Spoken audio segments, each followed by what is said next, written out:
Bueno, en nuestra tercera lección vamos a seguir con el estudio de casos neurológicos, es decir, no grandes poblaciones afectadas como puedan ser demencias, enfermedad de Alzheimer, Parkinson, demencia frontotemporal, demencia de cuerpos de Levy, etcétera, etcétera, sino casos realmente individuales. Entonces, no sé, he visto que no estaba puesto el cartel anunciador, pero si lo han visto en la imagen que salía cuando se enviaba del seminario, había el cerebro y una parte iluminada. Esa parte iluminada, ¿saben qué lóbulo era? ¿Sabéis qué lóbulo era? No.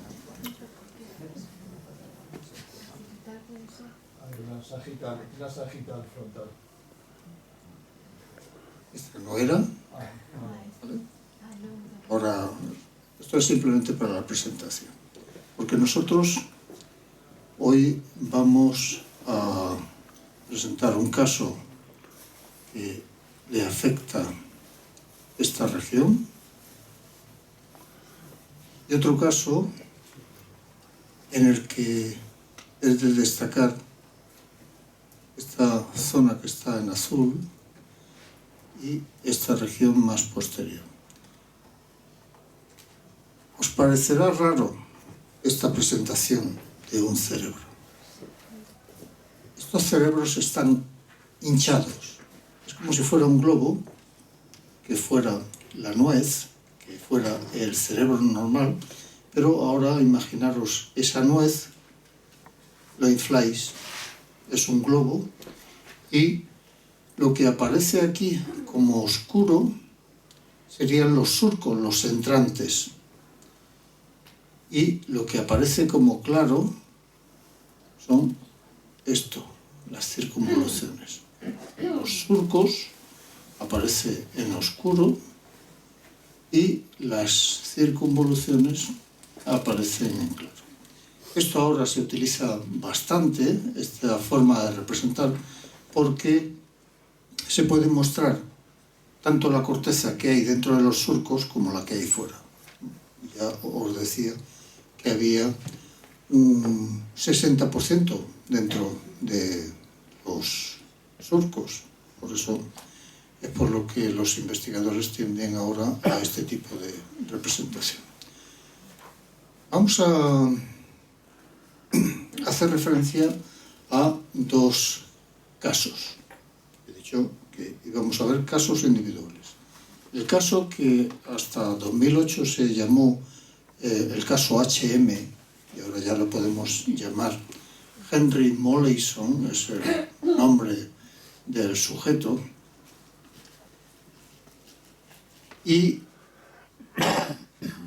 un caso referente a la percepción facial.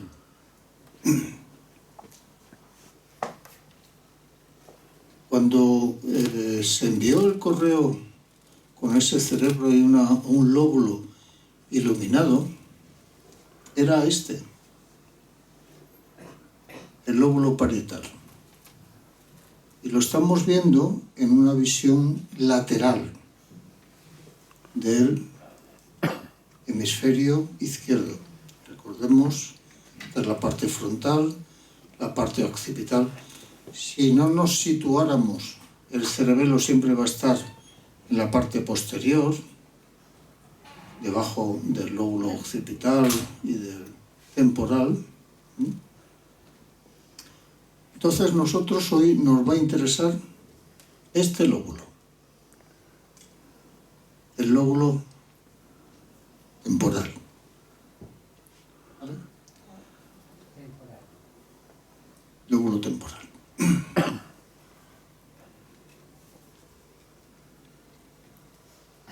Y ahora vamos a hacer referencia a la cara media del lóbulo temporal.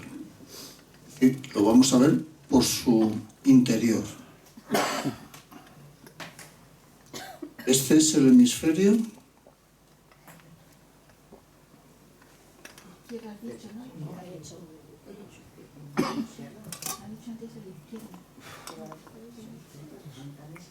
Ahora no lo estoy viendo lateralmente. Ahora lo he cortado, la separación, he separado los dos hemisferios. Esto es la parte anterior, la parte posterior, por aquí debajo está el cerebelo. No está, pero es donde tiene que estar. Y ese tronco del encéfalo que está por aquí dentro estaría por aquí, y luego ya después del tronco del encéfalo tengo la médula espinal, vendría por aquí. Bueno, pues ¿qué hemisferio es este? Que lo estoy viendo por su cara interior. Derecho. Parte anterior, parte posterior, derecho. Y aquí tengo una estructura que ya en el tema 2 la consideramos, que era la amígdala, con aquella mujer SM, que no tenía miedo, aunque suponía cuáles eran las sensaciones de miedo que tendrían que tener otras personas. Y ahora vamos a otra estructura, que es la circunvolución parahipocampal.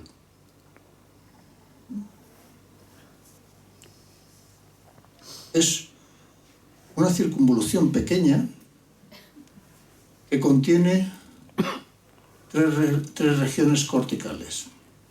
Esta región, la corteza perirrinal, normalmente en castellano lo decimos sin la H, está intercalada. Corteza perirrinal.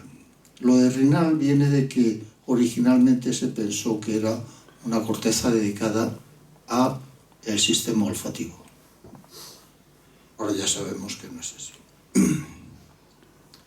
Luego hay otra corteza a continuación que se llama corteza entorrinal, mayor tamaño. Y por último una corteza posteriormente que se llama parahipocampal, alrededor del hipocampo.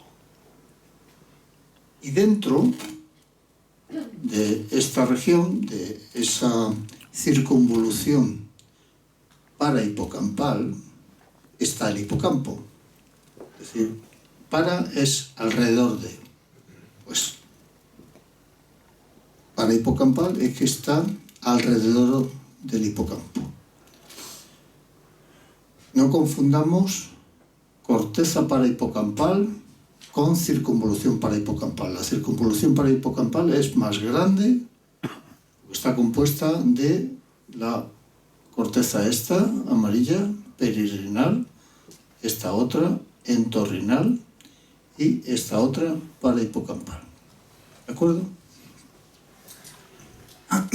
Bueno, esa región temporal medial, o también le denominan los especialistas lóbulo temporal medial, tiene esas cortezas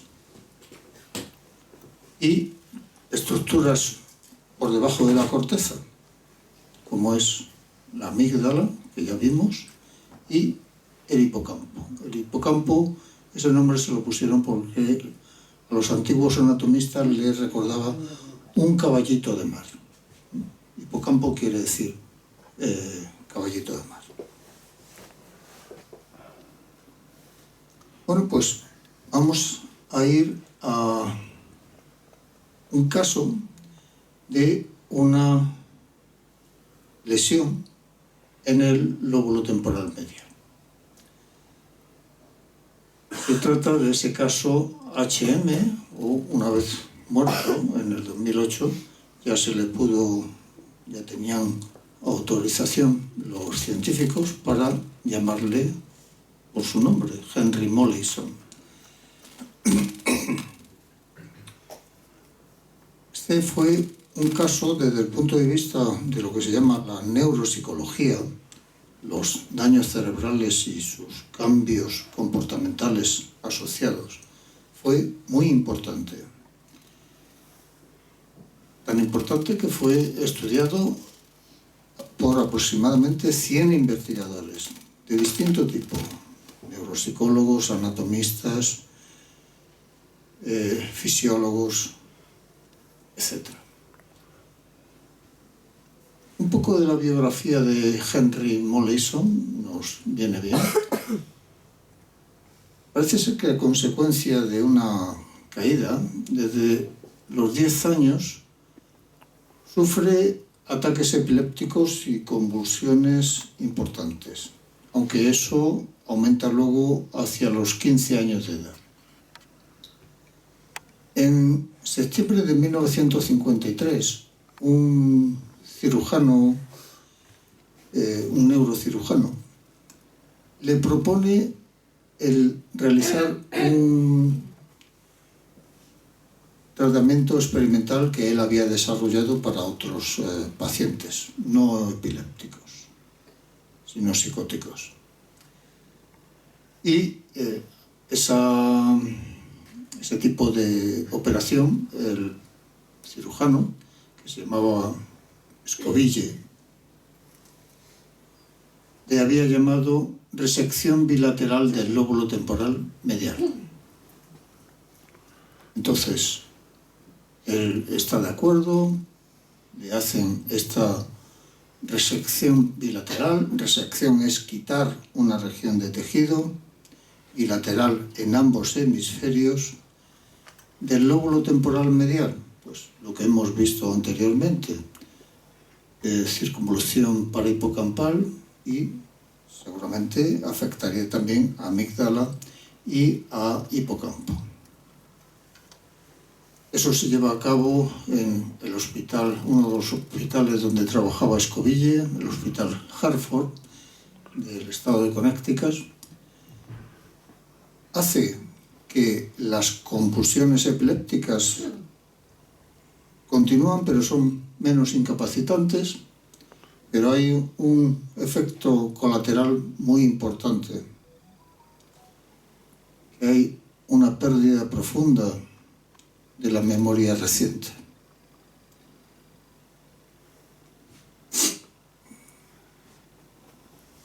En 1957, a poco tiempo de haber sido operado, el mismo cirujano, junto con una psicóloga de origen inglés que fue a trabajar a Estados Unidos y luego a Canadá, que es Brenda Milner, realizan un informe sobre este paciente.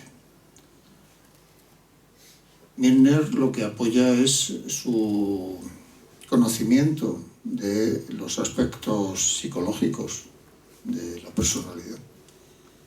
Entonces, mediante test y mediante la observación del sujeto y charla con sus familiares, lo que comprueban es que desde el punto de vista de la personalidad no había habido cambios.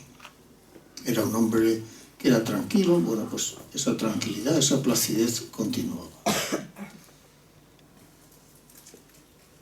Como os he dicho antes, continuaba teniendo ataques epilépticos, pero había disminuido la cantidad de ellos y la intensidad. Y lo que estaba totalmente modificado era la memoria. Por ejemplo, él estaba en la consulta con el doctor Scoville, ambos al lado de la mesa. Entonces, el doctor salía 5 minutos para ir a otra consulta, ir al baño, y cuando volvía, ya digo, unos 5 minutos, el doctor le preguntaba: ¿quién soy yo? Y él no sabía responder. Era nuevo para él. Henry vivía con sus padres y él solía cortar el césped. Habéis visto muchas casas americanas con césped delante de la casa. Solía utilizar el cortacésped para cortarlo. Cada día sus padres tenían que indicarle dónde estaba el cortacésped. En cambio, bueno, desde la operación en adelante se habían cambiado de casa, tenían que llevarle al hospital, pero él recordaba perfectamente el recorrido a su casa antigua, donde vivía antes de la operación. Eso es importante, ¿no? Porque ahí había una memoria, podemos decir a largo plazo, y dentro de ella una memoria propia que había sido preservada. Ahora después veremos otra que había sido preservada.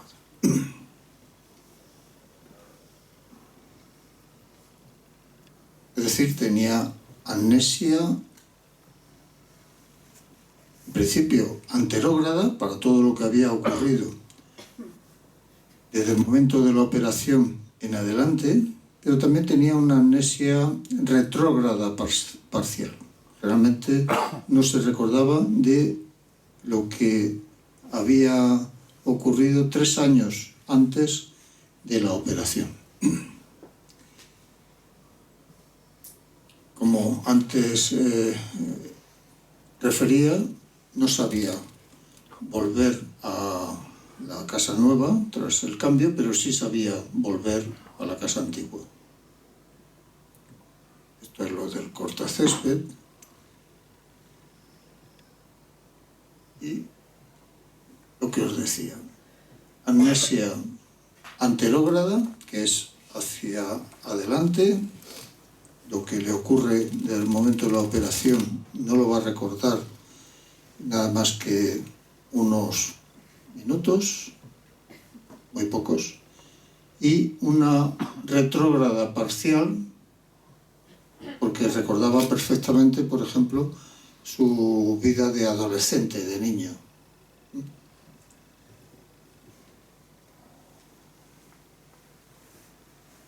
Por lo tanto, Henry no podía consolidar en sus circuitos nerviosos ni recuperar hechos y sucesos nuevos. Por lo que los cirujanos y neuropsicólogos comprobaron que dentro del lóbulo temporal medial debe haber circuitos, debe haber grupos de neuronas conectados entre sí para establecer una memoria a largo plazo. La memoria declarativa es memoria referente a hechos que me han sucedido.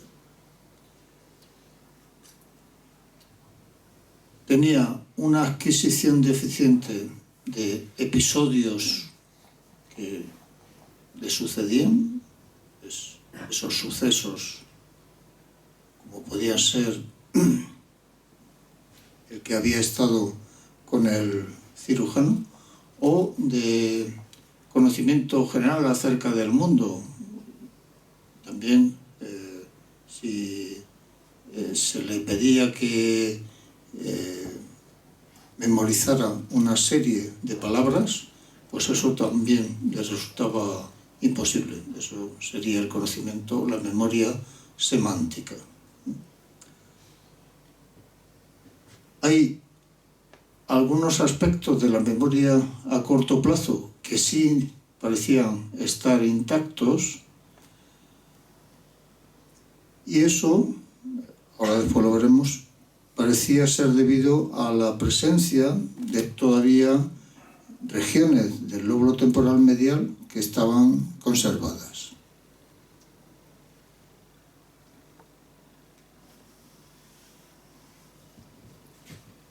otra memoria que Henry conservaba.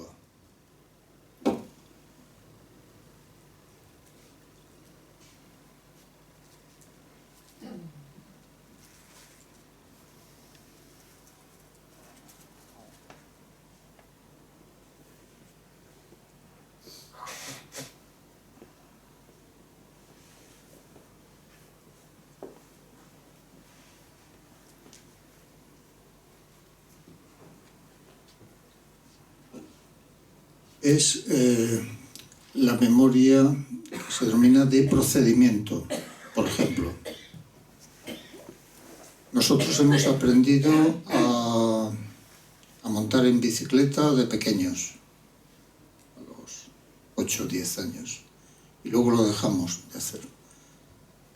A los 20 años volvemos a intentar montar a bicicleta y casi inmediatamente con un poquito de irnos para un lado y para otro, pero inmediatamente nos echamos para adelante. Aprendemos a escribir a máquina o en un teclado. Y pasan muchos años y con un poco de ensayo ese aprendizaje, esa memoria, se recupera. Bueno, pues Milner en 1962 puso de manifiesto que él conservaba esa memoria de procedimiento. Por lo tanto, toda esa región que se le había quitado en el lóbulo temporal medial, ahora veremos lo que se le quitó, no era necesario para aprender esas tareas mecánicas,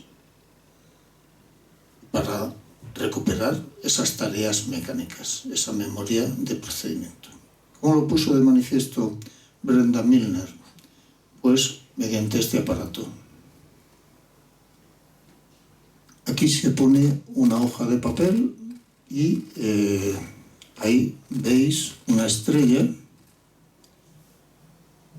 con dos perfiles, uno externo y otro interno. Y se le da al sujeto un lápiz. El sujeto no puede ver directamente la estrella, para eso está esta pantalla. La puede ver por este espejo. Entonces se le indica que vaya siguiendo el perfil de la estrella, intentando no salirse ni hacia afuera ni hacia adentro.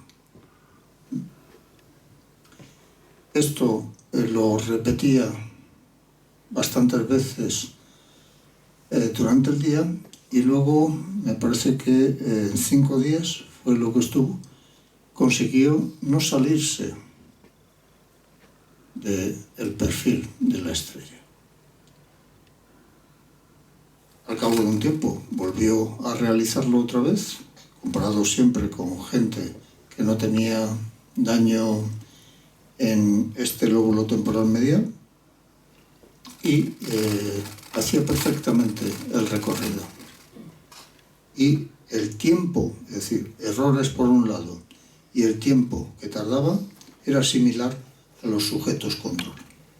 Por lo tanto, esta memoria de procedimiento funcionaba perfectamente, no estaba almacenada en ese lóbulo temporal medial. Esta tarea es denominada trazado en espejo.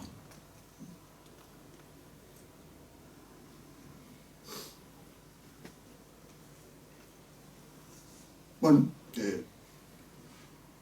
durante todo el tiempo de 1957 aproximadamente hasta que muere, Henry Molaison sufre cantidad de estudios. Ya os he dicho que estudios neuroanatómicos, neurofisiológicos, neuropsicológicos.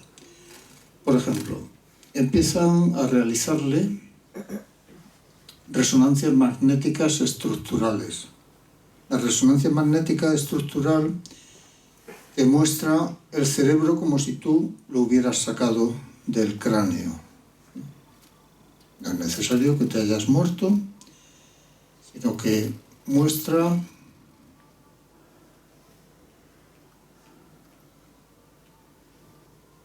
esto mismo, o en una visión sagital medial, perfectamente. Es estructural, por eso, porque muestra la estructura del encéfalo para diferenciarla de la funcional, que es frente a un estímulo, qué región puede estar funcionando preferentemente.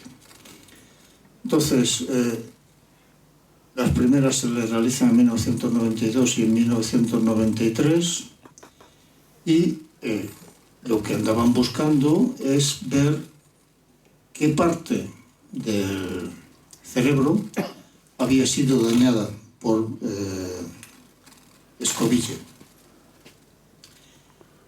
Y estaba dañada la mayor parte de la amígdala o complejo amigdaloide. La corteza entorrinal, recordar que es la que está en medio de la circunvolución parahipocampal. Parte de la corteza peririnal, que era la primera, y partes del hipocampo. Lo de uncal y rostral, si veis, no. Y parte de la corteza más posterior de la circunvolución parahipocampal, que es la corteza parahipocampal. Es decir, está parte de la primera, la segunda y la tercera parte también, no está por completo. Este es el cerebro de Henry Molaison. Y ahora no lo he mirado, pero en su momento, una vez que obtuvieron el cerebro, inmediatamente se dispusieron a cortarlo en rodajas y se retransmitió en directo. El cerebro se congeló, es una manera de conservarlo, se puede congelar, se puede poner en parafina y luego se pasó a cortar. Los cortes son bastante grandes y no son como los que podemos mostrar nosotros en el laboratorio, que son generalmente porciones de una región de la corteza o de una región, por ejemplo, del tronco del encéfalo. Sí. Entonces, ¿cuál es la parte frontal? Bueno, antes de eso, ¿esto es una visión de qué tipo del cerebro de Henry? Es una visión basal. Estoy mirando así. Y esto es los polos frontales, las regiones frontales más anteriores. Aquí acababa un nervio que venía desde la nariz, que era el olfativo. Dos nervios que vienen desde los ojos, los ópticos, los nervios ópticos. Bueno, esto es el polo temporal, todo esto es el lóbulo temporal visto por debajo. ¿Qué es esto? Uy, qué amígdalas tan gordas. El cerebelo. La amígdala, en principio, tiene que estar por aquí. Pero por aquí se lo han quitado. Esto es parte de lo que han quitado. Y aquí también. ¿Vale? Bueno, vemos toda la irrigación que ha salido de los vasos. Las flechas es simplemente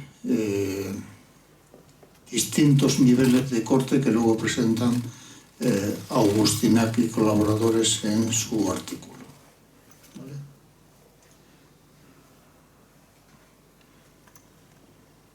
Estas son resonancias magnéticas estructurales.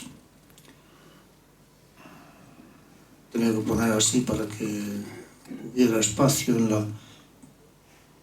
A ver, son visiones,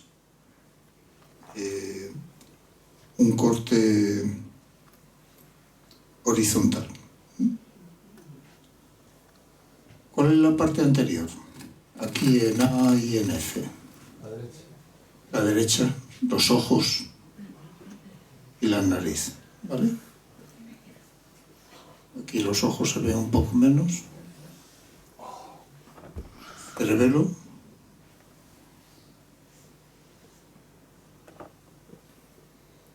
Y esta es la zona que ha sido operada.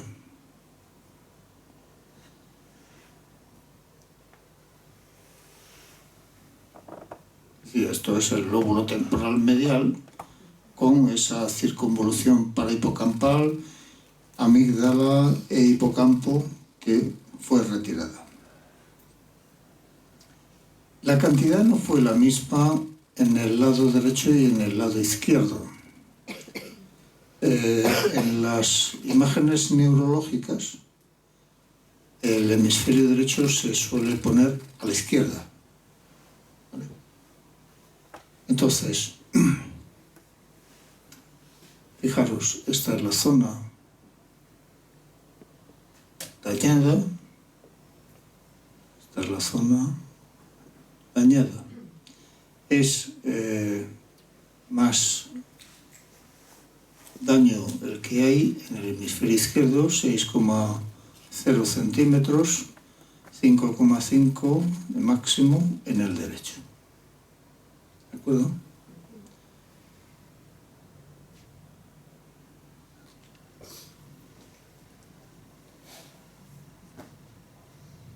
Bueno, donde más se afectó fue en la circunvolución parahipocampal. Es todo esto.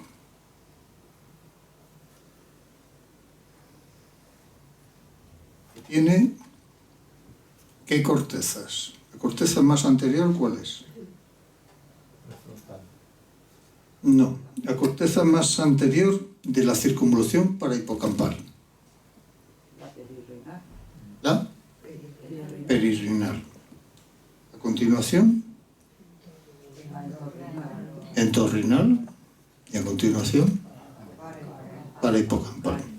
Habíamos dicho, afectaba parte de la perirrenal, la entorrinal entera y la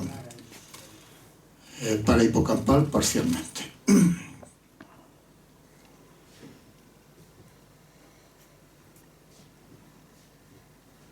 Bueno, lo que había incluido esa operación de Scoville eran esas cortezas peri y entorrinal y también el hipocampo.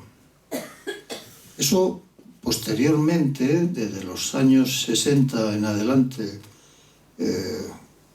trabajando en animales experimentales, fundamentalmente en macaco, se ha comprobado que estas cortezas, la peri y entorrinal, es decir, la amarilla y esta rojiza, son el origen y el hipocampo es el final de un circuito que se necesita para la memoria declarativa, para yo aprender cosas sobre mí mismo, sobre el mundo que me rodea, a largo plazo. ¿Qué es esto de un circuito? Es decir, por un lado tengo grupos de neuronas, esas cortezas, perirrenal y entorrinal. A. Luego tengo el hipocampo, B. ¿Qué es lo que tiene que haber en medio, entre A y B? Axones. En A hay neuronas. En B hay neuronas. ¿Cómo se comunican las neuronas A con las neuronas B? Con axones, con sus prolongaciones largas. O tienen las prolongaciones cortas, pero esas quedan en las regiones corticales donde están. Es decir, yo tengo una neurona en la corteza entorrinal, sus dendritas, sus prolongaciones cortas estarán ahí. Ahí vendrán axones de otros lugares, pero que harán sinapsis, que harán contacto con esas dendritas. Pero los axones de la perirenal y la entorrinal entran aquí, al hipocampo, para hacer ahí sinapsis, y luego a su vez neuronas que hay aquí en el hipocampo, sus axones saldrán para ir a distintas cortezas cerebrales y ahí se almacena la memoria.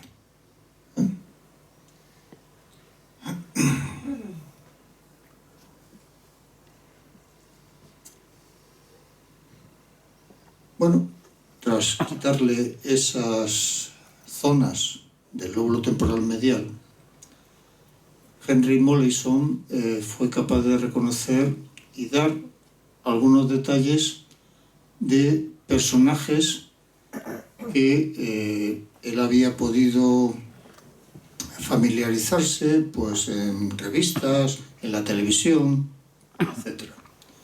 Eran personajes tras la operación, como el presidente Kennedy, como el cantante Ray Charles y como la actriz Liza Minnelli. ¿Cuál es la explicación para este aprendizaje de estas imágenes? Pues tal vez que había zonas del lóbulo temporal medial que se habían conservado, como era la parte más anterior de la corteza perirenal y la más posterior de la parahipocampal.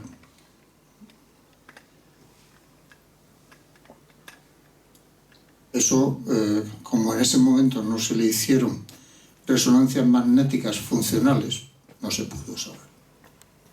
Es una especulación que realizan los investigadores. Bueno, esto sería para la segunda parte de la lección. Entonces vamos a abrir, si queréis, un turno de preguntas relativo al caso Henry Molaison y el papel de este lóbulo temporal medial. Perdonad un momento.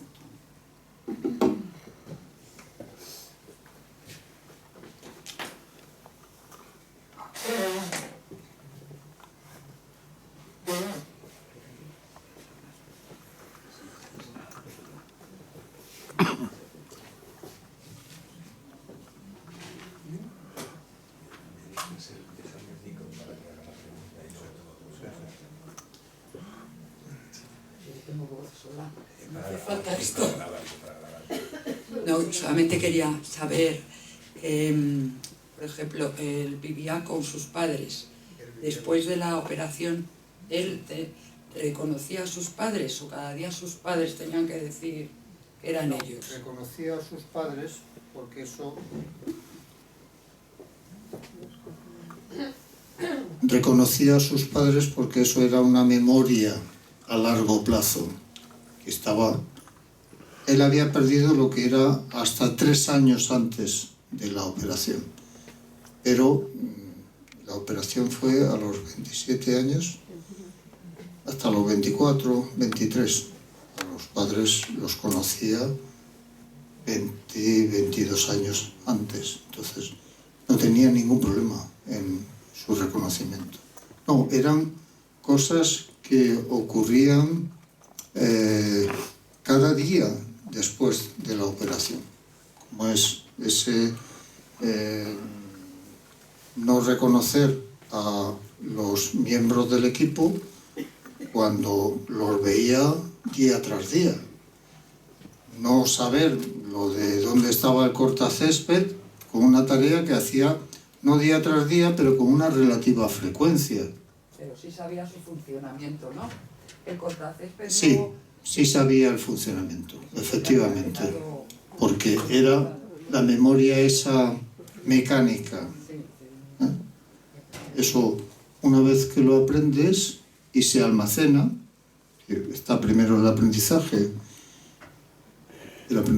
pasa a través del hipocampo y luego del hipocampo va a zonas corticales, en este caso motoras, eso ahí queda almacenada esa memoria.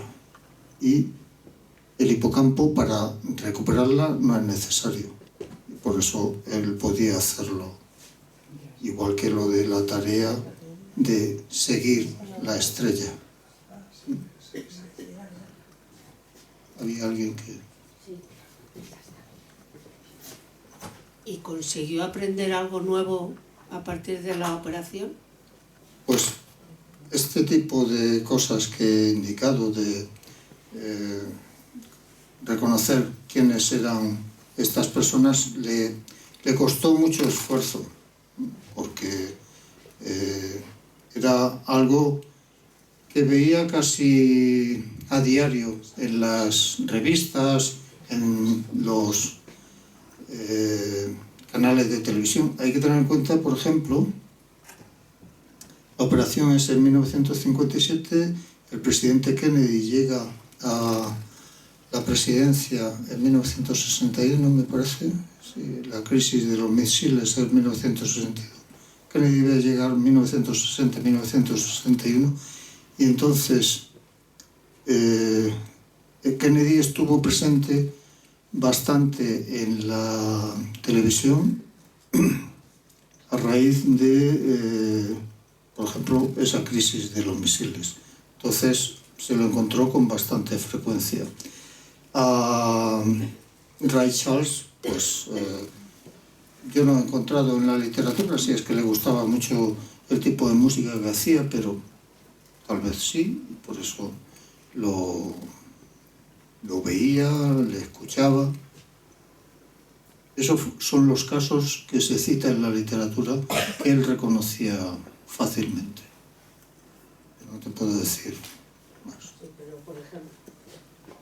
pero por ejemplo, si se fuera a estudiar algo, ¿él tenía capacidad de estudiar?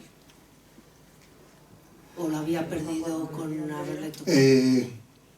Lo que ocurre, la capacidad de estudiar, en el sentido, puede uno pensar, bueno, la persistencia al estudio,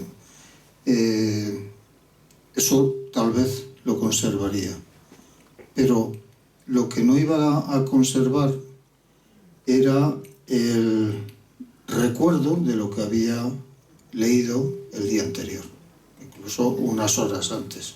Entonces, claro, es como cuando ya llegas a muy mayor y no eres capaz de seguir el guión de una novela, porque has perdido los personajes, qué relación tienen unos con otros.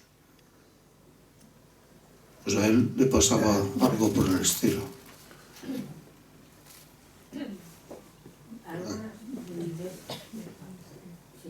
Algunas de estas conductas son similares a las que tienen las personas que sufren Alzheimer respecto a la memoria. Sí, claro, pero sí. Aquí hay una afección provocada por una operación.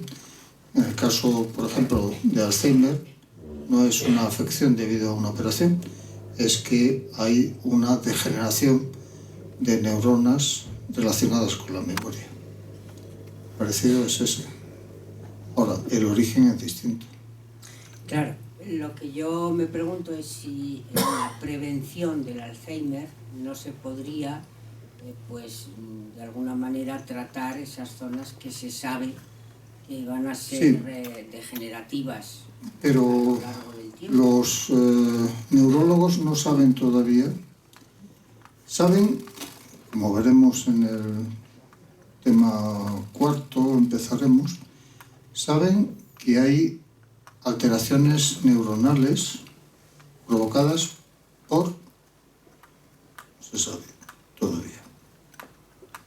Esas alteraciones neuronales, no solamente en las neuronas, sino también en las células auxiliares, en las células gliales. No solamente en neuronas y células gliales, en la vasculatura cerebral. Y eso empieza décadas antes de que nosotros nos demos cuenta de lo más leve, que es el deterioro cognitivo leve. Es cuando empezamos a apreciar los cambios cognitivos. Entonces, cuando consigan marcadores que indiquen estos grupos neuronales, que ya se sabe más o menos cuáles son los afectados, empiezan a estar en situación de estrés, por ejemplo, pues será estupendo, pero de momento... ¿No fue posible en el caso de esta persona ningún tipo de tratamiento farmacológico, psiconeuropsicológico, No. que mejorara algún aspecto, al menos alguno? No, porque ese tejido no se regenera. Esa es la cuestión. Pero se pueden, digamos, otros, Ya, pero mira, digamos, el reforzar, en el hipocampo, habilitar sí, otros. en el hipocampo es una de las regiones, junto con una región olfativa, donde hay fabricación de neuronas nuevas. Pero el hipocampo estaba fuera de servicio, lo habían quitado. Entonces, neuronas nuevas no se podían fabricar. Si hubiera estado, tal vez esas nuevas neuronas podrían hacer circuitos nuevos con otras células. No estaban, no había la posibilidad se habían quitado. Gracias. No, era un poco más en esa línea, así que... Vamos a ver, este estudio se centraba principalmente en la memoria. Le habían extirpado parte de la amígdala. Eso, y se decía que su personalidad no había cambiado, pero sí... Tenía, efectivamente, esta pregunta es correcta, pero solamente indican en unos de los artículos que parecía un poco menos temeroso de lo habitual.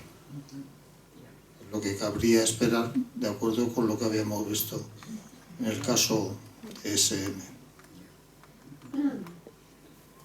Pero no le hicieron ningún tipo de estudio relativo al miedo, ¿no? Porque en aquella época no se conocía el papel de la amígdala en relación a la percepción de los estímulos de miedo. Ese es también el problema muchas veces.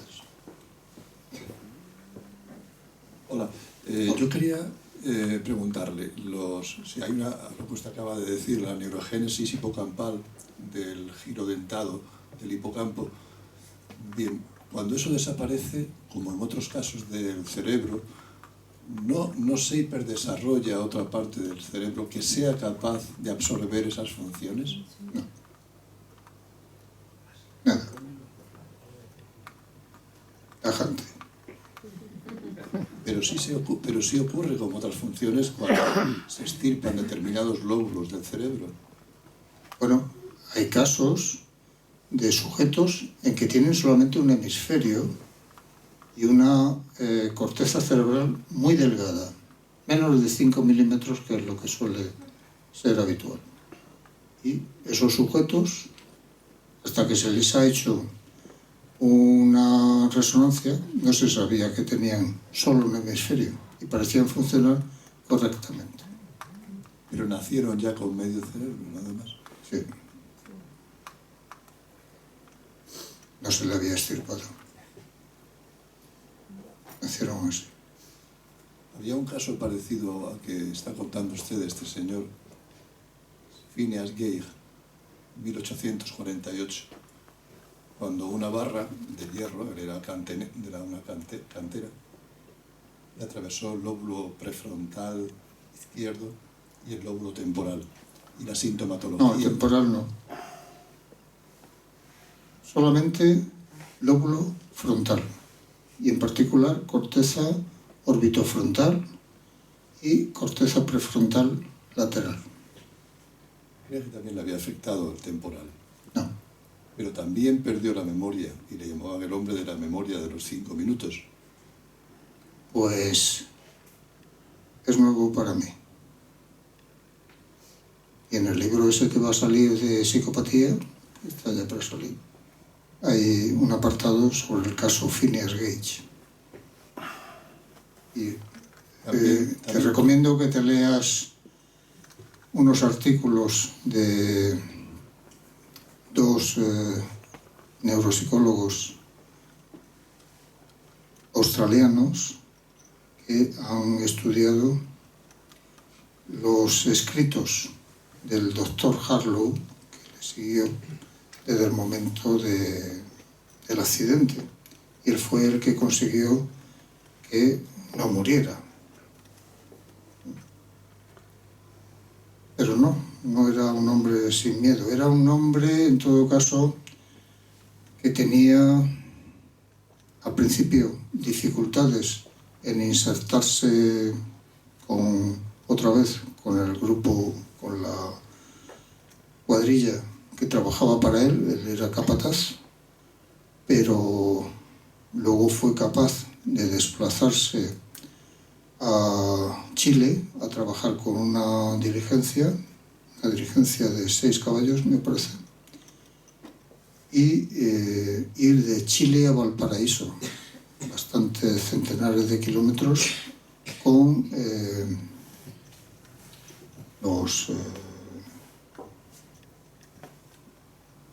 ¿quién va en una diligencia? Los pasajeros y los caballos. Él tenía que cuidar a los caballos, bajar las maletas, llevar a los pasajeros al hotel, etcétera, etcétera. Entonces, lo que sí se ha dicho de Phineas Gage es Phineas Gage ya no llegó a ser lo que era antes y que podía ser un psicópata. Y no. A mi juicio, mi humilde juicio, si se quiere, no era un psicópata. No, simplemente se le trastornó el sistema inhibitorio. Bueno, ¿qué sistema inhibitorio? Los lóbulos prefrontales. Porque la barra entró por la...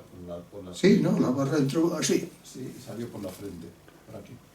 Entonces, el sistema inhibitorio quedó hecho polvo, porque él decía barbaridades y en cualquier momento.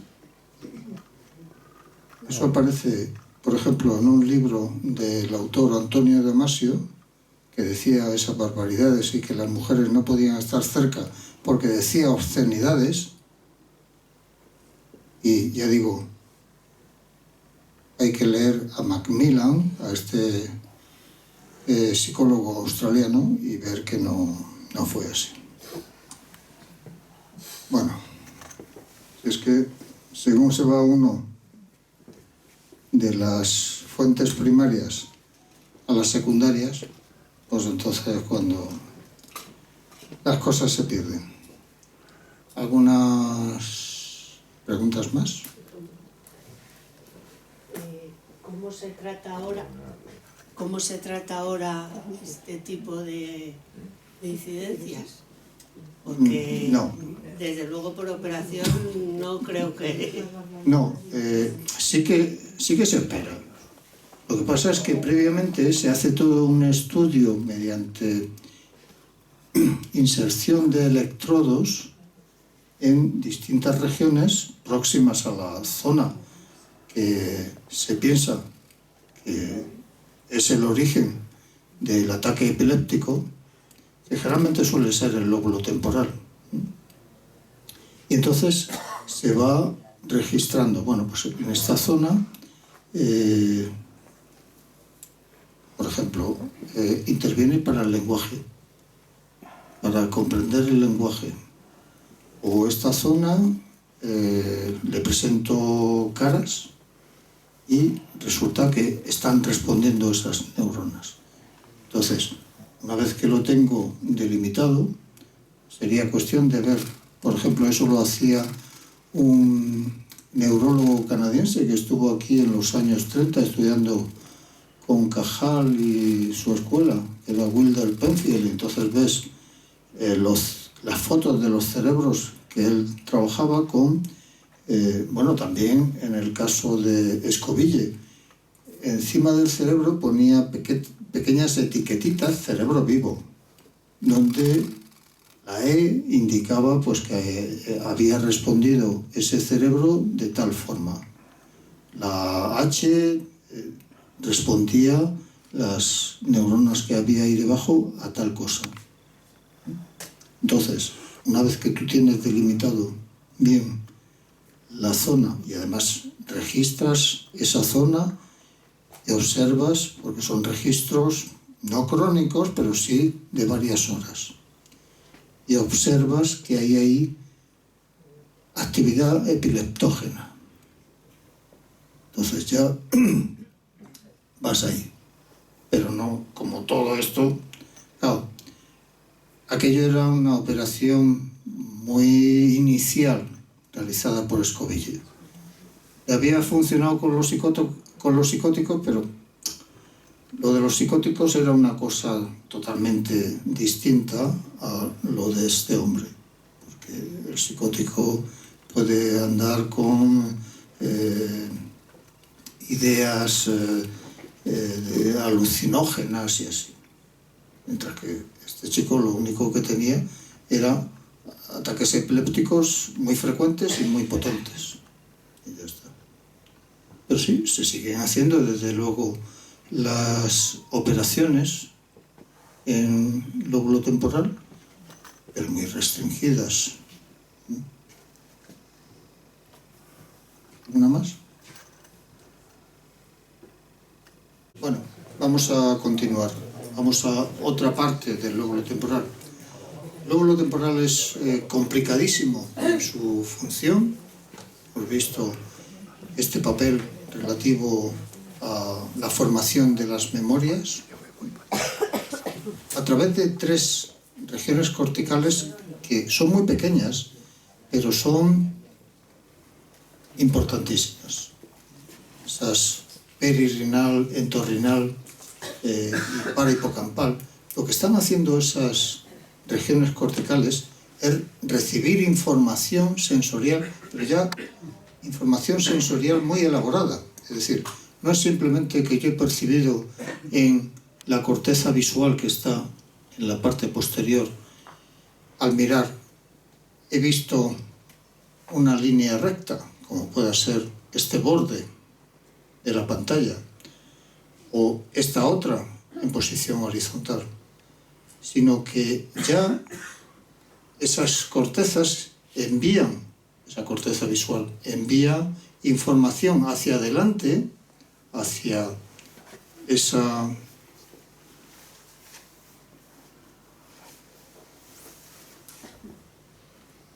corteza de la circunvolución parahipocampal, y es una información muy elaborada. Ahora, lo que voy a recibir aquí es toda la pantalla con sus características. Y esa información visual, pero también auditiva, del tacto, olfativa, es enviada al hipocampo. En el hipocampo se elabora y desde aquí va a otras regiones corticales donde se almacenará. Bueno, pues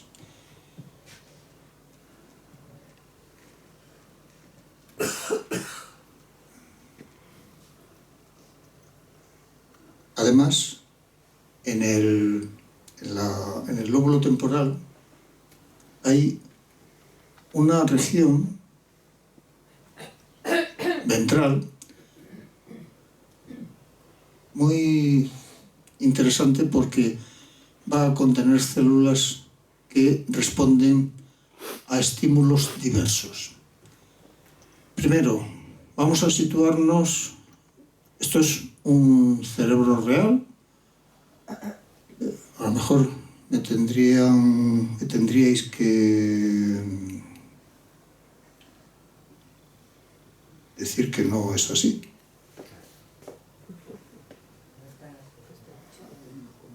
Las circunvalaciones de la M30 o de la M40. ¿Las? Vale. Es que realmente uno se va a la M30. ¿Cómo? ¿Recientemente? ¿Qué cerebro es? A lo mejor la pregunta no está bien hecha. ¿Qué hemisferio es?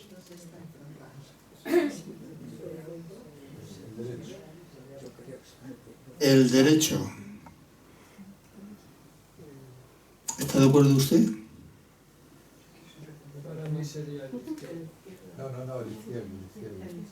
Estoy viendo este hemisferio, ¿cómo? Es el izquierdo. Lo estoy viendo desde abajo. Da la vuelta. Está ahí sobre un tejido y ¿es el derecho? No, es el izquierdo. La parte frontal, la parte occipital.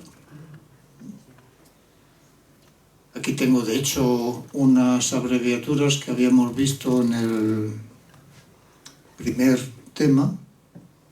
Esto es la corteza órbito-frontal. ¿Qué habrá aquí debajo? Órbito. Los ojos. Las órbitas oculares. Bueno, pues esto hemos dicho que es la parte occipital y esto es lóbulo temporal. Bueno, se extiende hasta aquí, de hecho, porque aquí estaría un surco que se llama surco lateral. Y aquí hay, delimitado por estos puntos, una circunvolución que se llama circunvolución fusiforme. Es una circunvolución muy extensa. Fijaros toda la extensión que tiene. Por lo tanto, aquí hay millones de neuronas. Entonces, aquí vamos a hacer referencia a una parte de ella, de esa circunvolución fusiforme, que se llama área fusiforme de las caras. Por ello, vamos a hacer referencia en algún momento a percepción de las caras, la percepción facial.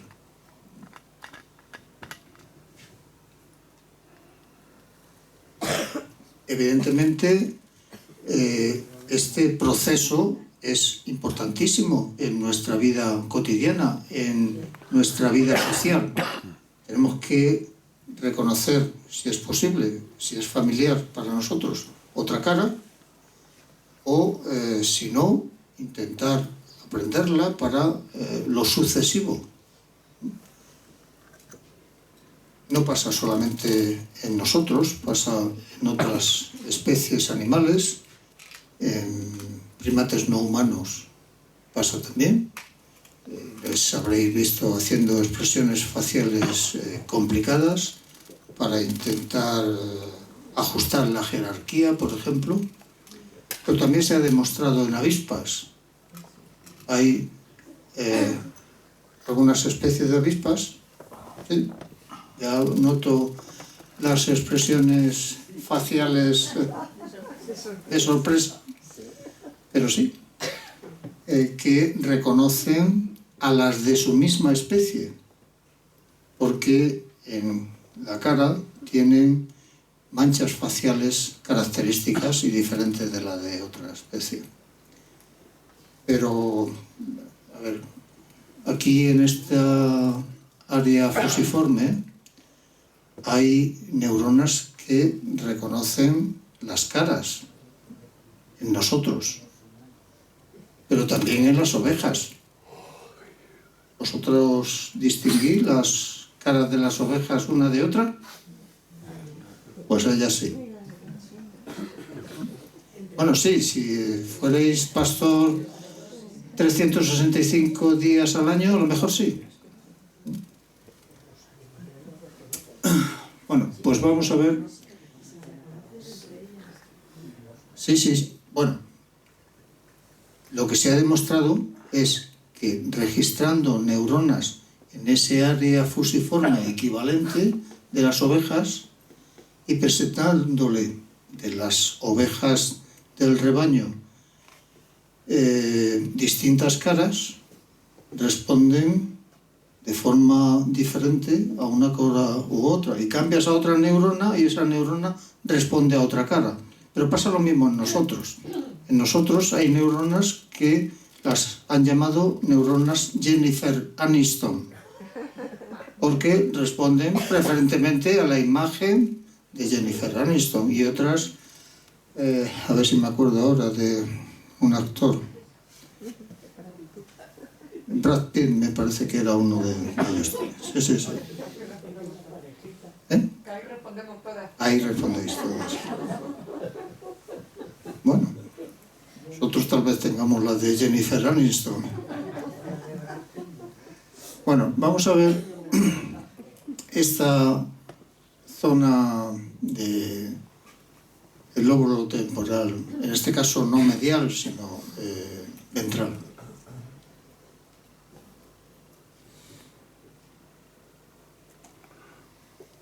Hasta ese año de 2010 había estudios conductuales, había estudios neurofisiológicos, estudios de pacientes con daño cerebral en esta región del área fusiforme, en este caso predominantemente derecha, del lóbulo derecho, que sugerían que habría un circuito, una maquinaria cerebral especial para percibir las caras. No se sabía todavía, pero sí que utilizando metodología para cómo funcionaba el cerebro, distintas regiones del cerebro frente a estímulos faciales, como pueda ser la tomografía de emisión de positrones, que fue la primera que apareció en los años 80, y la resonancia magnética nuclear funcional. Si fuerais a considerar la estructural, pues le cambiáis la F por una E y ya está.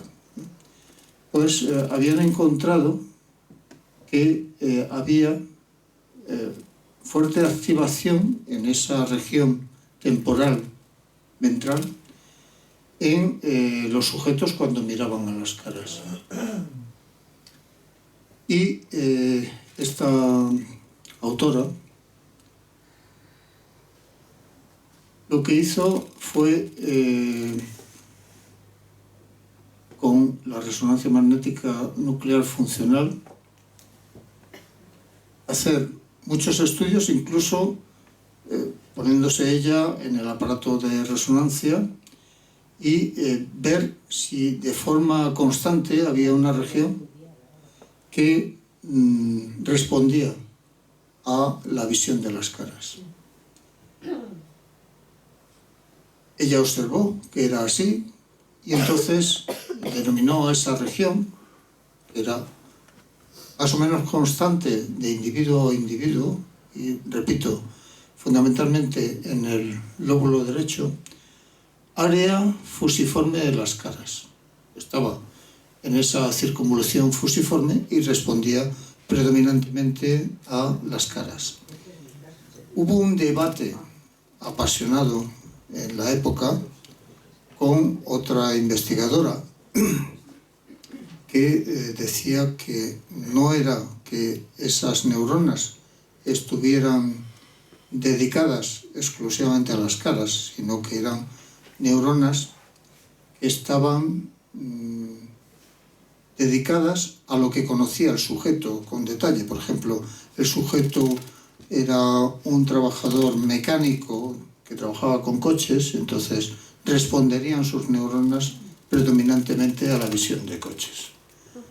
Algo de esto se demostró, pero no todos los investigadores estaban de acuerdo con ello, estaban más de acuerdo con la asociación con la visión de las caras. Esa región ha sido conocida desde entonces de forma abreviada por las letras FFA, área fusiforme de las caras. Eso lo había demostrado Kangwieser, bueno, no lo había demostrado, lo introdujo Kangwieser y sus colaboradores en 1997, porque que ya se hubiera estudiado esa circunvolución fusiforme por tomografía de emisión de positrones y por resonancia magnética nuclear funcional había sido previamente, años 90, antes de Kangwieser.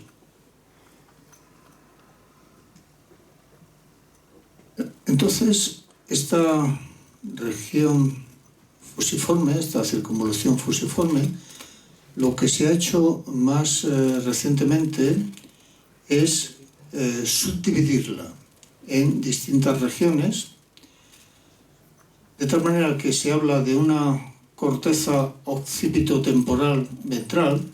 A ver, si esto es occipital y esto es temporal, la corteza occipitotemporal ventral tiene que estar a caballo entre el lóbulo occipital y el lóbulo temporal, aproximadamente por aquí.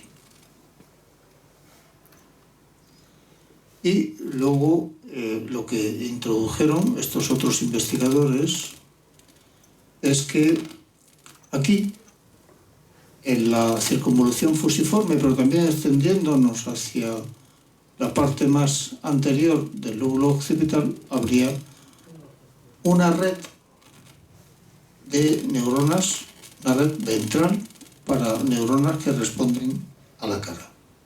¿Vale?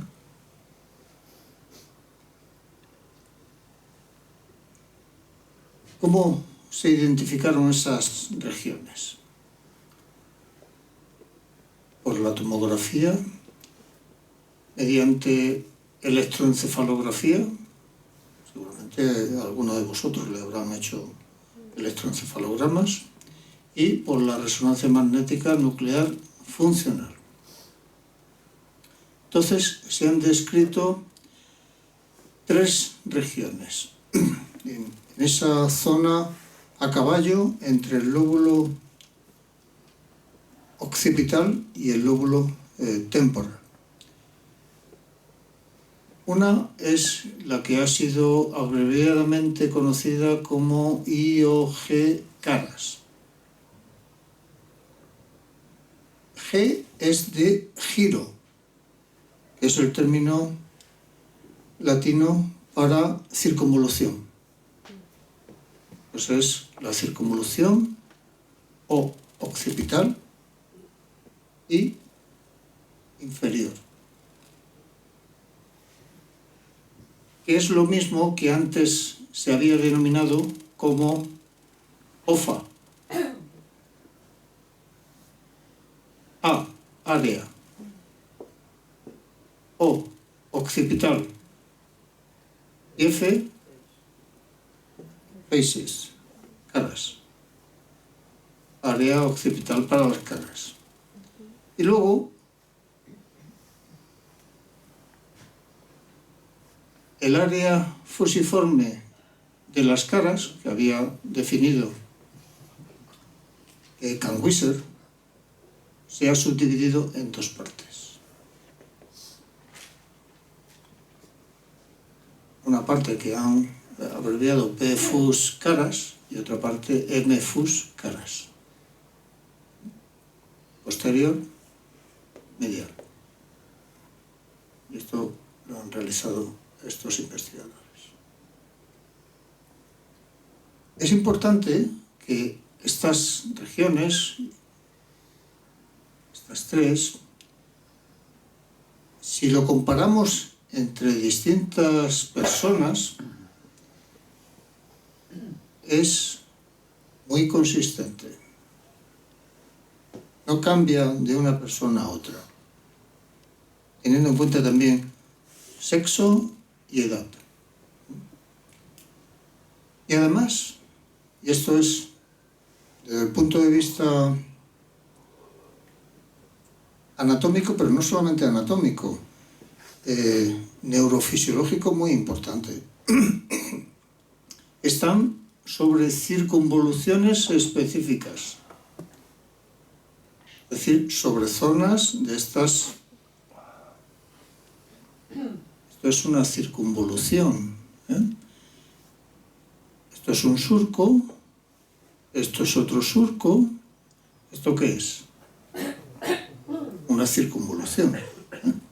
Entonces, lo que han hecho es localizar esas tres regiones sobre circunvoluciones específicas, sobre la circunvolución occipital inferior y sobre la circunvolución fusiforme.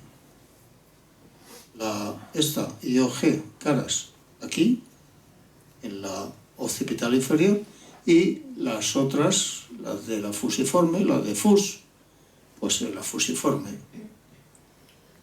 Y lo que se han planteado es, bueno, si están siempre en esas mismas regiones, a lo mejor esas regiones, esas circunvoluciones, tienen neuronas que trabajan de forma distintas unas de otras. A lo mejor las neuronas de esta trabajan de forma distinta que estas y de forma distinta que estas cuando ven caras. Y efectivamente, es así. Aparte de que, desde el punto de vista anatómico, esas neuronas difieren. Esto es muy importante de cara a establecer circuitos.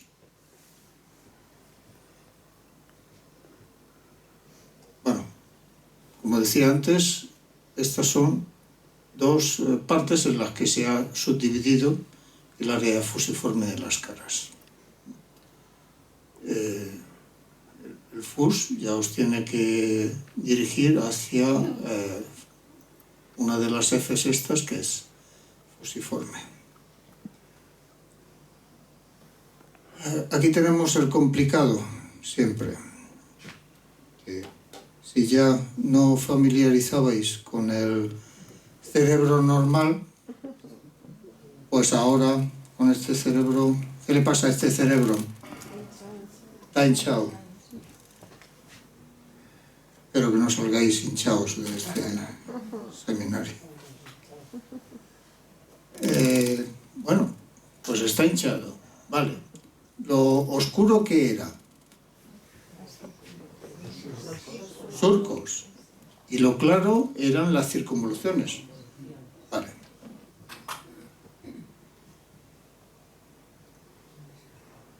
¿Cuál es la parte posterior?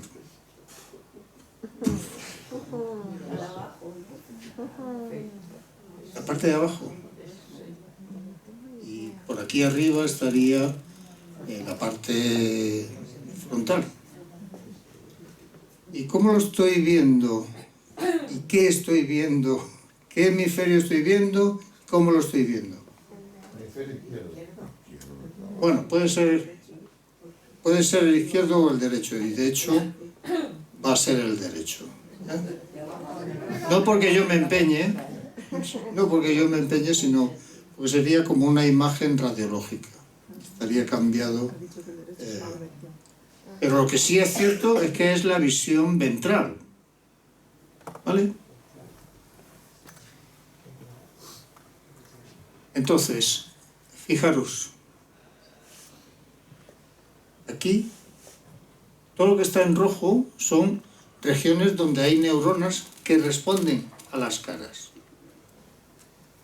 Entonces, aquí tengo esa región que llamaban área occipital para las caras, cerca de la... Aquí lo que hay es regiones visuales que están respondiendo a estímulos visuales muy elementales, como os decía antes, pues líneas verticales, horizontales, inclinadas, están respondiendo a color, a tamaño. Entonces, este área occipital de las caras ahora se llama también circunvolución occipital inferior y está relacionado con las caras.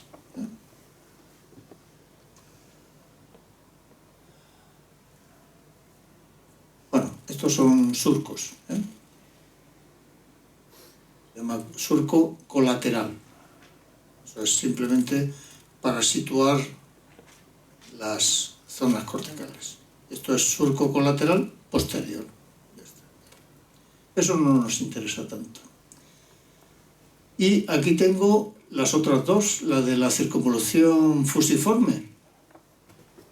Esta otra, la media y la posterior, que también los especialistas, ya los muy cafeteros, les llaman FFA1 y FFA2.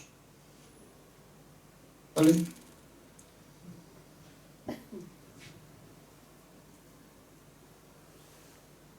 Y esto sí que es importante, lo que aparece en blanco. Es un surco. Un surco que lo que han visto es que las regiones que contienen neuronas que responden a la visión de caras están ahí lateralmente a ese surco. Mientras que las que se encuentran más en posición más medial, generalmente más anteriores, son neuronas, por ejemplo, que responden a la visión de lugares. A mí me ponen los electrodos y me proyectan aquí la plaza de Mayo.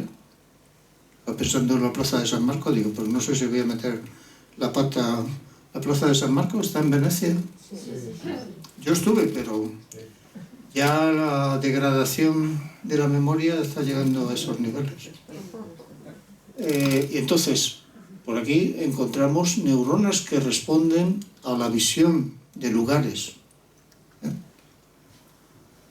Bueno, pues estas son ahora las nuevas regiones en las que se subdivide la circunvolución, el área fusiforme de las caras, y esta que es una región única. Y repito, son bastante constantes entre sujetos.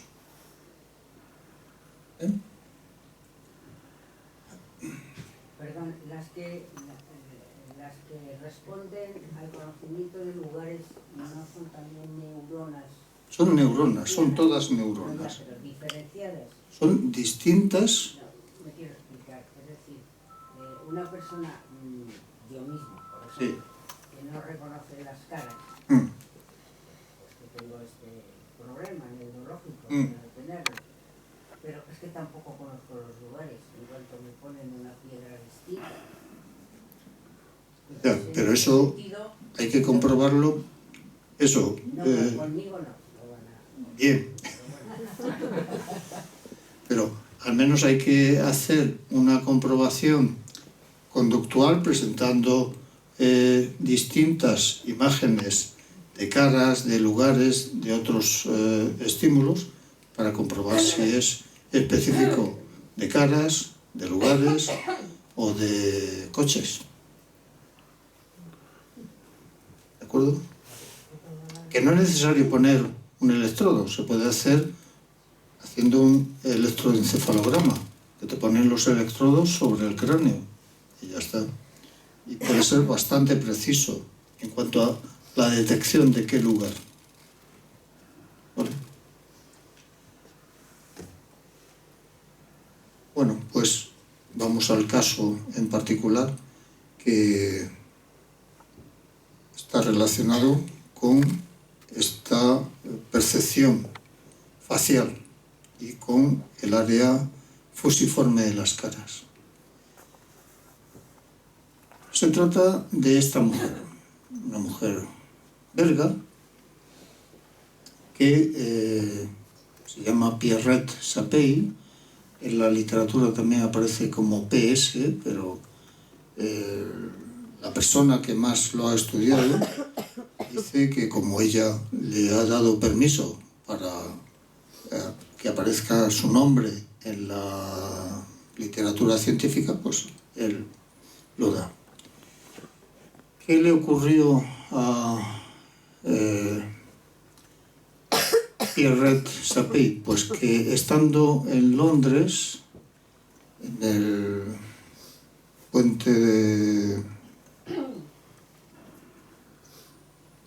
bueno, no me acuerdo ahora. Le golpeó bastante violentamente el retrovisor de un autobús y le produjo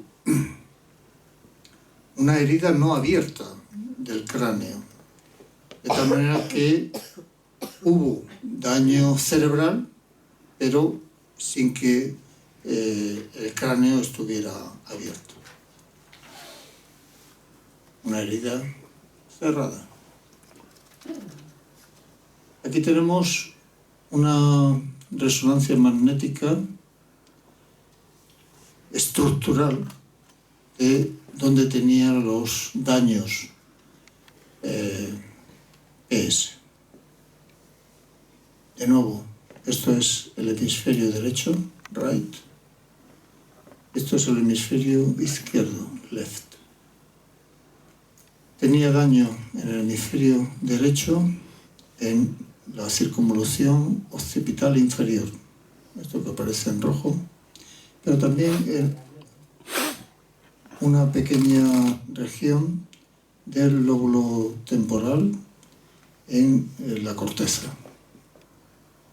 Y en el hemisferio izquierdo estaba afectada fundamentalmente la circunvolución fusiforme y parte también de la circunvolución occipital inferior.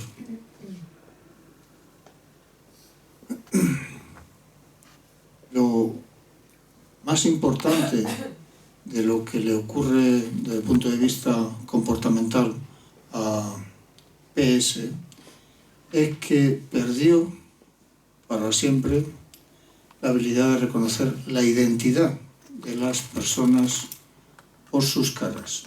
Eso es lo que se conoce como prosopagnosia, que es del griego prosopon, cara, y agnosia,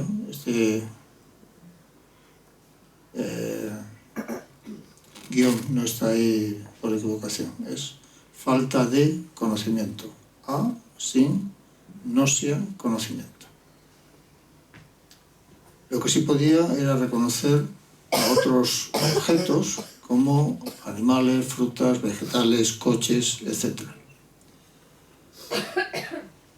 Tenía la función visual de bajo nivel, es decir, agudeza visual, la sensibilidad al contraste, visión del color, estaba bastante bien preservada, con la percepción de que en el lado izquierdo tenía un escotoma, es decir, un agujero donde ahí no podía percibir nada. Eso es indicativo de que en la corteza visual primaria había también un daño. Esto es visto la cara a 53 centímetros de distancia, esto es a 102 centímetros de distancia.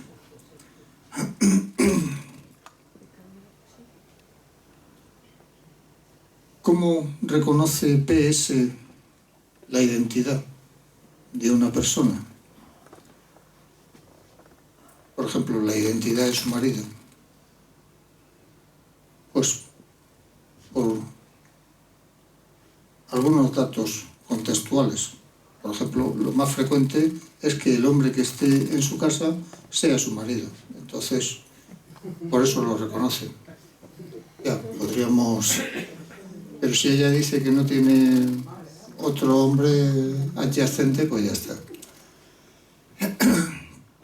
También por la voz de la persona, la postura que tiene cuando está quieto o quieta, la marcha. Pierrette Sapey, por ejemplo, trabaja en una guardería.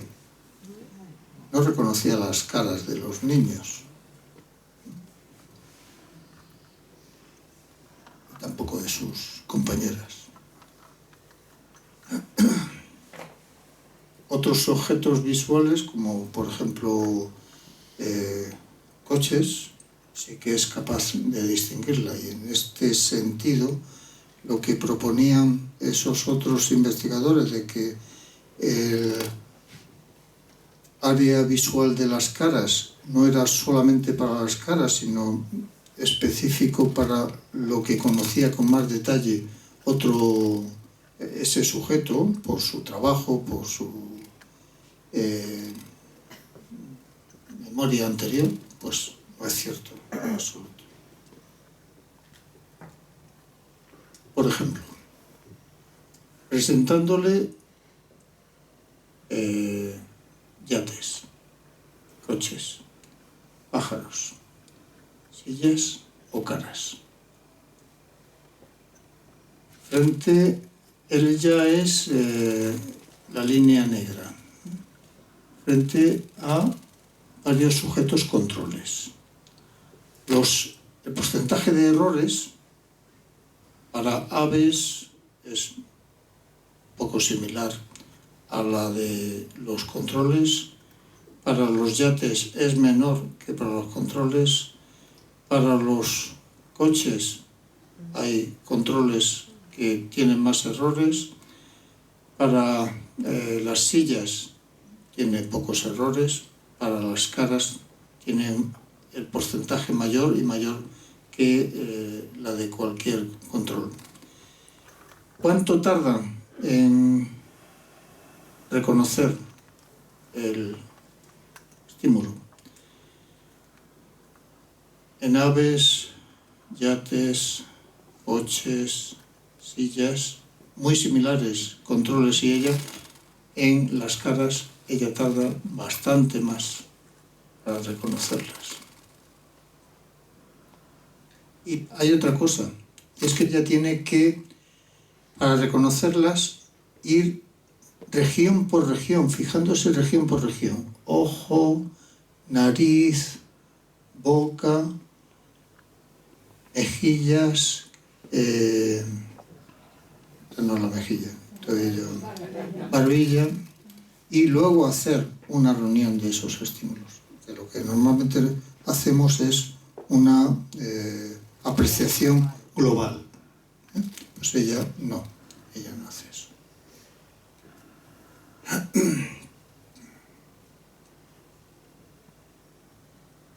Entonces, sí que distingue hombres y mujeres por sus caras, puede informar de las emociones faciales,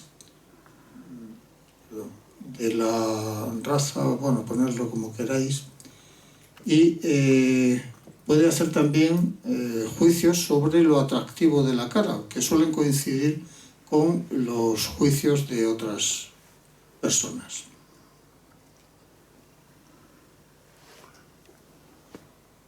¿Cuál es, según el investigador principal que la ha seguido durante unos 20 años? Es Rosion, un investigador belga. Pues que no puede usar las memorias de identidades que ya tenía. Yo aprendo a reconocer a algunos de vosotros en estas lecciones y cuando os encuentro en la calle, en el mercado, en el cine, pues entonces las recupero, esas memorias, y lo comparo con lo que estoy observando. Bueno, pues ella no puede recuperar esas memorias de esas identidades faciales y no puede completar, por tanto, una identidad facial individual. Es un problema de memoria.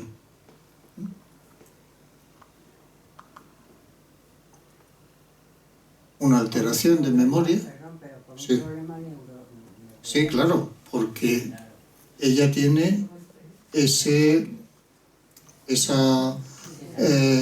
circunvolución occipital inferior dañada y la circunvolución fusiforme dañada. Entonces, él dice, ella en la corteza cerebral, en esas cortezas, antes del daño, ha codificado la memoria de caras y luego la utilizaría, el resto de nosotros, para reconocer a esas caras. Ahora, si hay un daño en esa región, ya no lo puedo recuperar y no puedo enfrentarlo a lo que estoy viendo. Eso es todo. Que quede claro que es debido a este daño en la circunvolución fusiforme y a la circunvolución occipital inferior. Aquí ya no hay neuronas que habían almacenado información de las caras y ahora, cuando me encuentro con una cara como esta de Pierrette, si yo me hubiera familiarizado con ella hace unos días y tuviera lesiones en estas regiones corticales, no la reconocería en absoluto. Eso, repito, se llama prosopagnosia y hay muy pocos casos que hayan sido estudiados tan intensa y detalladamente como este de PS.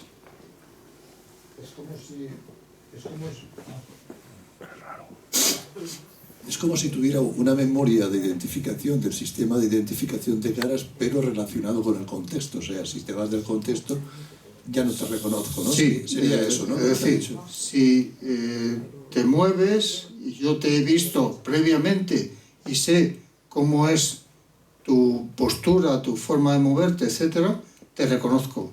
Pero si yo no te he visto previamente, si alguna de las personas hoy es la primera vez que viene y yo tengo esa lesión, por mucho que se mueva por aquí, me hable, etcétera, etcétera, no lo voy a reconocer. O sea, yo te conozco a ti de haberte visto en el cine, Exacto. Pero si te veo en la cocina de un restaurante ya no sé quién eres, ¿no? Sería Exacto. así, por ejemplo. Exacto. Quería hacer otra pregunta. Los fascículos axonales pueden atravesar desde la parte anterior hasta la parte occipital. Sí, por ejemplo, hay un fascículo que se llama el fascículo occipitofrontal. Y hay un superior y un inferior. Sí, sí. Que van de un lóbulo a otro. O sea, que no tienen que hacer como si fuera un... No tienen que hacer relevo. El relevo, eso es. No, no. En absoluto. No, En absoluto. Vale, vale. Gracias. Nada.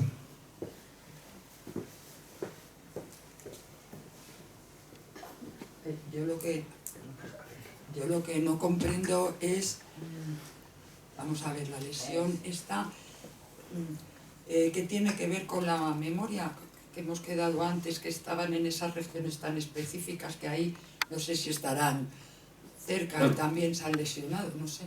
Claro, aquí tenemos la circunvolución fusiforme. Lo que no podemos decir es si es la fusiforme posterior, la fusiforme media, porque ya no existe.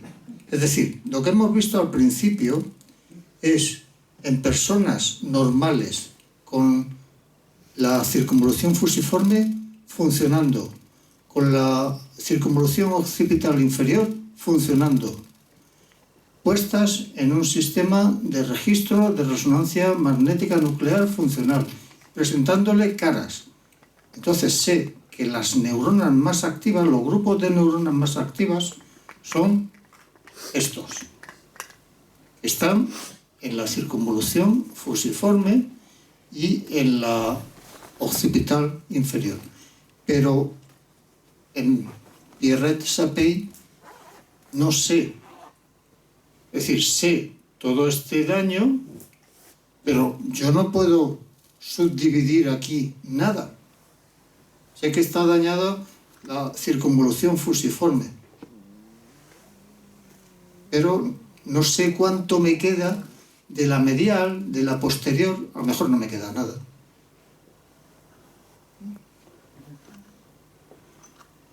Claro, es que yo veía diferente lo que es el reconocimiento a la memoria. Claro. Es lo que...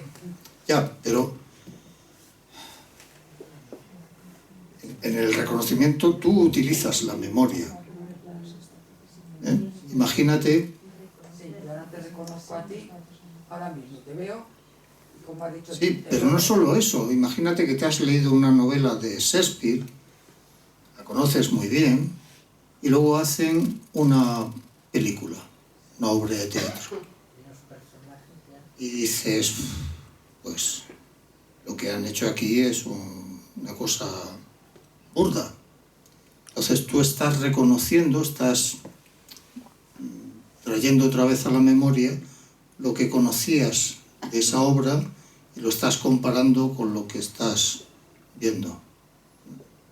Entonces, ella aquí evidentemente conocía a sus compañeros de trabajo, compañeras eran mujeres, conocía a los niños bastante bien, era capaz de diferenciar sus caras, a su marido, a otras amigas, pero una vez sufrida esa lesión, y ella pasó bastantes años con rehabilitación, pues no ha recuperado esa memoria de las caras. Aquí es que lo que se hace es comparar cómo funciona un cerebro normal, o neurotípico si quieres, que es lo que se suele decir, con un cerebro que ha sufrido un daño en esa región que está funcionando para reconocer las caras. Entonces, cabría esperar que si el daño es en la región que en un neurotípico reconoce las caras, pues entonces esta no las reconozca. ¿Vale? Ya digo, con esta mujer se han publicado como 33 artículos bastante intensos y en publicaciones de muy interesantes, revistas muy importantes.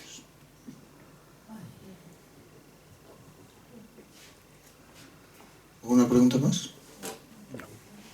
El próximo martes no hay clase, ¿verdad? Yo no voy a venir. No, no hay clase. A ver si me da tiempo a preparar la siguiente. Hay enfermedades, pero de las plantas.